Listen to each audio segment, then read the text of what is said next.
Coucou YouTube, c'est Béna et j'en suis à mon 3e jour de jeûne.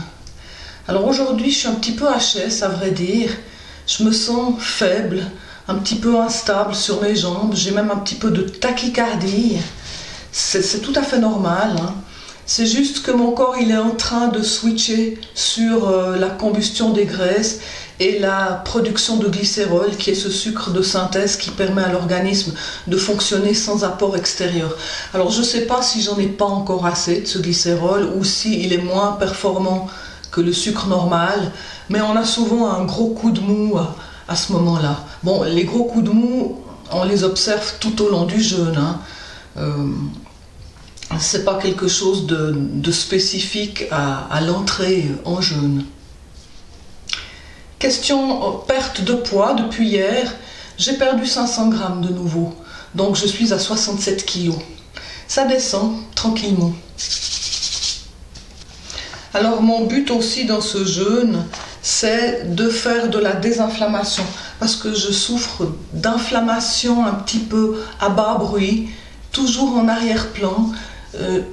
Pendant très longtemps dans ma vie, j'ai eu un petit peu de fièvre comme ça, sans que les médecins jamais n'aient pu me dire que j'étais malade. Ils disaient « Oh, mais vous avez peut-être une petite infection qui traîne. » Ouais, d'accord, mais où? Quelle infection? J'avais pas d'infection, c'est juste mon corps était en état d'inflammation chronique, et ça c'est hyper malsain. Enfin, je veux dire, il faut pas rester comme ça au long terme. Et je suis aujourd'hui, au moment où je commence à comprendre un petit peu mieux les processus physiologiques, l'alimentation, l'impact de notre vie délétère, de notre alimentation délétère, j'hallucine de voir à quel point la médecine, au fait, elle ne cherche pas la raison de ce mal-être qui impacte de plus en plus de gens. Il y a de plus en plus de gens qui disent qu'ils sont lessivés dès le matin. Fatigue chronique, douleur chronique, migraine chronique. C'est quoi ça? Il y a quelque chose qui ne va pas. Alors certainement, c'est aussi parce qu'on pousse notre organisme trop loin et puis qu'on accumule de la fatigue et qu'on accumule en fait tout plein de choses. Et dans mon cas, je fais de l'inflammation à bas bruit, enfin diffuse, en arrière-plan. Et ça se traduit par le fait de me sentir des fois un petit peu fiévreuse alors que je ne suis pas malade, genre j'ai 37,5 de température. C'est quoi comme température? Je veux dire, soit on a 37 ou un petit peu moins, chez les femmes ça varie selon les périodes du cycle, soit j'ai plus parce que je suis vraiment malade. Alors voilà, j'ai remarqué que depuis que je me préoccupe de mon alimentation, donc ça fait maintenant 8 ans, ça s'est beaucoup amélioré et je souffre beaucoup moins de cette espèce de fébrilité d'arrière-plan. Par contre, dans mon corps, je ressens beaucoup d'états inflammatoires, en particulier toute ma sphère ORL, mes méninges et mes bronches. Je fais de la migraine, j'ai toujours les sinus enflammés, j'ai des expectorations. Et donc le jeûne, pour moi, c'est extrêmement salvateur pour ça. Mais j'ai jamais réussi à aller vraiment jusqu'au fond des choses pour vraiment épurer. C'est pour ça que j'aimerais faire un jeûne lent, parce que plus vous jeûnez longtemps, plus l'organisme il est obligé d'aller chercher de nouvelles matières à utiliser pour son combustible, à côté des graisses, comme j'expliquais, il continue de consommer un petit peu de protéines, et donc quand il vous a épuré le plus gros de la saleté qui traîne dans votre organisme, après il va chercher un petit peu plus en profondeur. Par exemple, j'avais entendu dire que les premières strates qui s'épuraient, c'était la peau, les muqueuses. Ça c'est le premier bénéfice qu'on a d'un jeûne, même si le jeûne n'est pas très long. Ensuite, si on jeûne plus longtemps, le bénéfice il va devenir plus profond. Vous allez commencer à avoir un mieux-être au niveau des muscles, au niveau des articulations, de tout votre système moteur.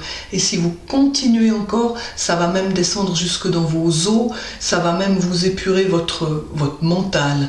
Ça a l'air complètement fou, mais tous les chercheurs, tous les médecins qui se sont intéressés au jeûne et qui l'ont pratiqué sur leurs patients pendant de longues années, ils ont tous remarqué une chose, c'est qu'il y a un très grand nombre de maladies psychiatriques ou de mal-être psychique, la dépression, les attaques de panique, l'hyperactivité, qui peuvent être extrêmement améliorées par le fait d'avoir jeûné, par le fait de s'être épuré.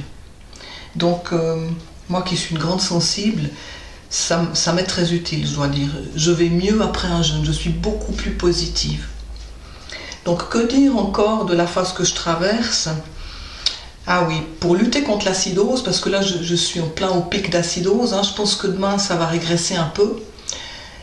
J'ai un autre truc qui n'est pas très orthodoxe parce que je ne l'ai vu nulle part ce truc, donc je ne peux pas vous dire qu'il est vraiment hyper recommandé. Je prends du magnésium. J'ai des gélules de magnésium qui sont faites avec du magnésium de la mer morte, donc c'est une matière complètement pure, sans aucun additif. Je prends un petit peu de ça et le fait de prendre du magnésium va ajouter un élément basique dans mon corps qui va aider à baisser un tout petit peu l'acidose. Maintenant, je ne sais pas si c'est bien de le faire parce que l'acidose du jeûne, elle est normale. Et puis nos ancêtres, excusez-moi, chasseurs-cueilleurs, quand ils avaient des disettes récurrentes, pendant qu'ils suivaient les troupeaux de rennes et puis qu'ils mangeaient des myrtilles et Dieu sait quoi, il y avait de nombreux jours où ils étaient obligés de ne pas manger parce que simplement ils n'avaient pas pu aller à la chasse ou bien il n'y avait rien à cueillir. Du coup, ils devaient faire du jeûne intermittent ou des petits jeûnes courts qui se succédaient, puis parfois des jeûnes de très longue durée parce qu'il y avait vraiment une disette grave. Mais leur corps devait donc subir cette crise d'acidose chaque fois. Et ils ont dû y résister puisqu'ils n'ont pas tous perdu leurs dents, puis ils n'ont pas tous fait de l'ostéoporose. Donc je ne sais pas si c'est bien de le faire. Je remarque juste que ça m'adoucit un peu les symptômes. Il y a une autre façon de le faire, c'est de consommer un peu de citron. Alors souvent, on a envie de manger un truc, ça nous démange, on a envie de boire quelque chose. On peut prendre un jus de citron, mais il ne faut pas presser un citron complet, juste un tout petit peu, ou prendre un quartier de citron puis le mâchouiller, sans avaler la pulpe. Vous pouvez le mâchouiller pendant 10 minutes si vous voulez. Et puis après, vous jetez le résidu solide. Ça apporte... le jus de citron, qui est très acide, paradoxalement, est une substance qui, une fois qu'elle est transformée dans le corps, contribue à la désacidifier. Ouais, c'est assez bizarre. Au départ, je me disais, mais il y a une erreur là. On mange quelque chose d'acide pour se désacidifier. Et il semble que oui, le citron, c'est un des aliments les plus alcalinisants qu'on puisse trouver. Donc en mettre quelques gouttes dans votre jus le matin, c'est une bonne idée. Ou dans un petit peu d'eau l'après-midi si vous avez soif. Sinon, que vous dire? Les débuts de jeûne et le jeûne tout entier, en fait, il vous fait des petits désagréments. Par exemple, l'un des désagréments, c'est d'avoir la langue très chargée. Ah, voyez, elle n'est pas belle à voir, ma langue. Si vous avez une langue comme ça à l'état normal et que vous n'êtes pas en train de jeûner, inquiétez-vous. C'est vraiment signe que vous avez un problème, soit de candidose, de développement fongique, de mauvaises bactéries dans votre bouche, ou bien que vous avez un problème de foie. C'est pas normal d'avoir la langue comme ça. Et vous verrez, au sortir de jeûne, ma langue va redevenir toute clean, toute rose. Donc pour le moment, pendant les 10 jours que je veux faire, ma langue sera chargée.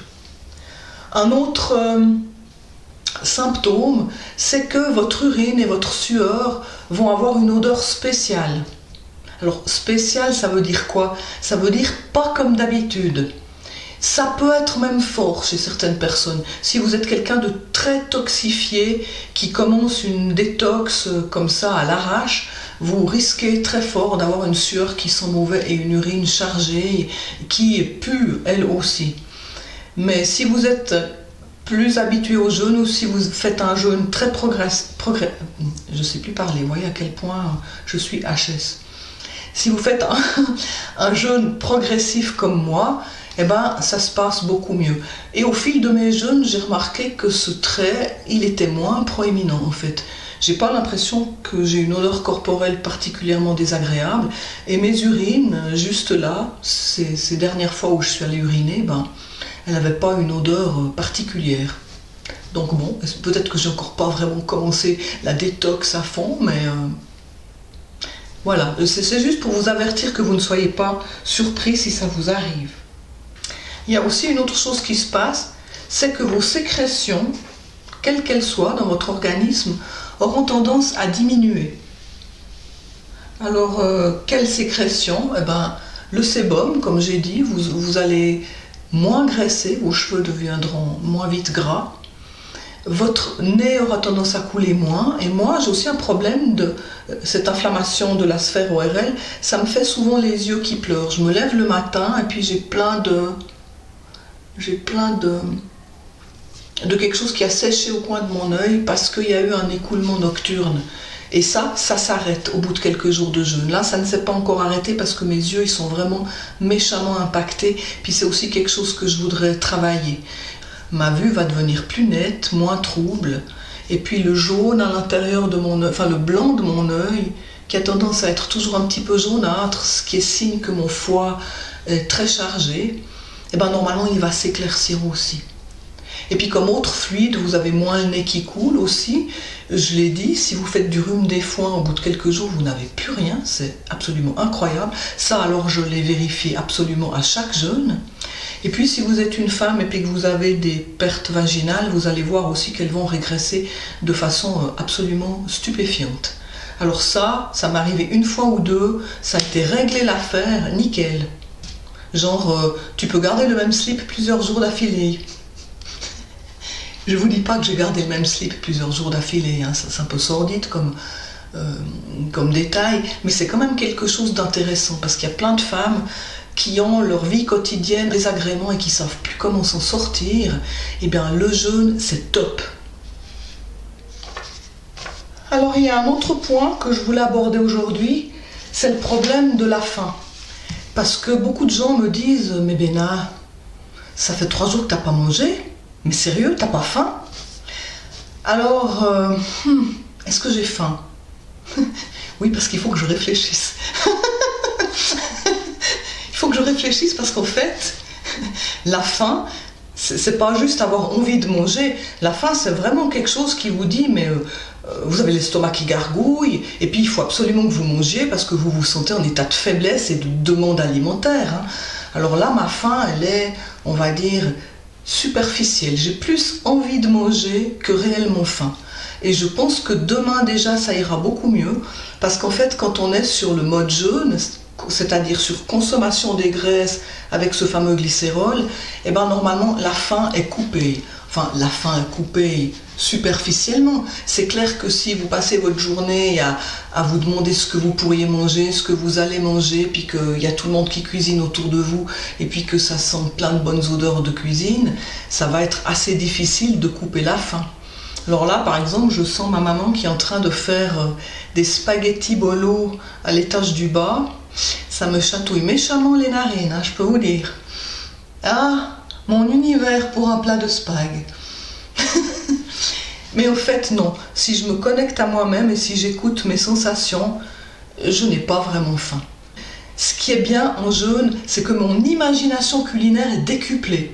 Et je passe des heures et des heures sur Internet à regarder des recettes et à découvrir des trucs. Et en fait, à chacun de mes jeûnes, j'ai augmenté ma palette de repas que je peux me faire et de trucs sympas à cuisiner. Et c'est marrant, des fois je le fais quand j'ai faim, quand j'ai envie de manger, on va dire. Et ça m'aide. Donc chacun sa façon de juguler la faim. Donc voilà, la faim, elle est supportable pour autant qu'on ne fasse pas exprès de se mettre dans des situations qui sont irrésistibles. L'autre chose que je voulais dire par rapport à la faim, c'est que ce qui est encore plus pénible que la faim, c'est que le moment où d'habitude vous devez manger, donc à vos heures habituelles de repas, ben il n'y a rien. Et vous vous trouvez là face à ce vide, et ça c'est vraiment dur à vivre, hein, surtout pour les gens qui ont une culture française. Enfin, moi je viens de Suisse romande, mais on a la même culture que les Français, de la table, aux heures des repas, où on se retrouve avec la famille, où on prend le temps de manger, et quand tout d'un coup l'heure arrive et puis qu'il n'y aura pas ça, ah mais mon Dieu! Et le matin quand on se lève, moi ce que j'adore et ce qui me tire hors du lit et qui me permet de psychologiquement attaquer la journée et affronter le travail, c'est de me dire que je vais manger mon petit déjeuner, des croissants, boire un café ou peut-être me faire une tartine. Et puis le soir, quand vous avez terminé votre journée, vous vous dites on va faire un bon repas avant d'entamer la soirée et puis d'aller se coucher, c'est la récompense de la journée active que vous avez eue. Et puis en jeûne, il n'y a pas ça. Et je peux vous dire, ce vide, il est intersidéral. Et il faut absolument meubler ou trouver un moyen de faire en sorte que ça ne soit pas trop dur à vivre. Alors, souvent, les gens placent la prise du jus ou la prise d'une tisane ou la prise éventuellement d'un bouillon clair. Alors, le bouillon clair des jeûneurs à la Bushinger, c'est de faire cuire dans un peu d'eau quelques légumes, genre un petit bout de poireau ou un petit bout de carotte, mais de ne pas consommer les légumes. Ensuite, d'absorber cette eau, bien entendu sans sel, c'est en fait une infusion de légumes. Alors, il y a des gens qui font ça pour se soutenir psychologiquement pendant leur jeûne et ils le placent à l'heure du repas du soir, par exemple. Moi, je ne fais pas ça parce que j'ai horreur des infusions de légumes sans sel. Je préfère me faire une tisane tant qu'à faire. Alors, j'ai un jus le matin et puis une tisane ou deux dans le cours de la journée et c'est à peu près tout. Alors voilà, je crois que j'ai fait un peu le tour de ce que je voulais vous dire aujourd'hui. Donc on va se retrouver demain ou après-demain, on verra comment je passe les prochaines heures. À tout bientôt, portez-vous bien.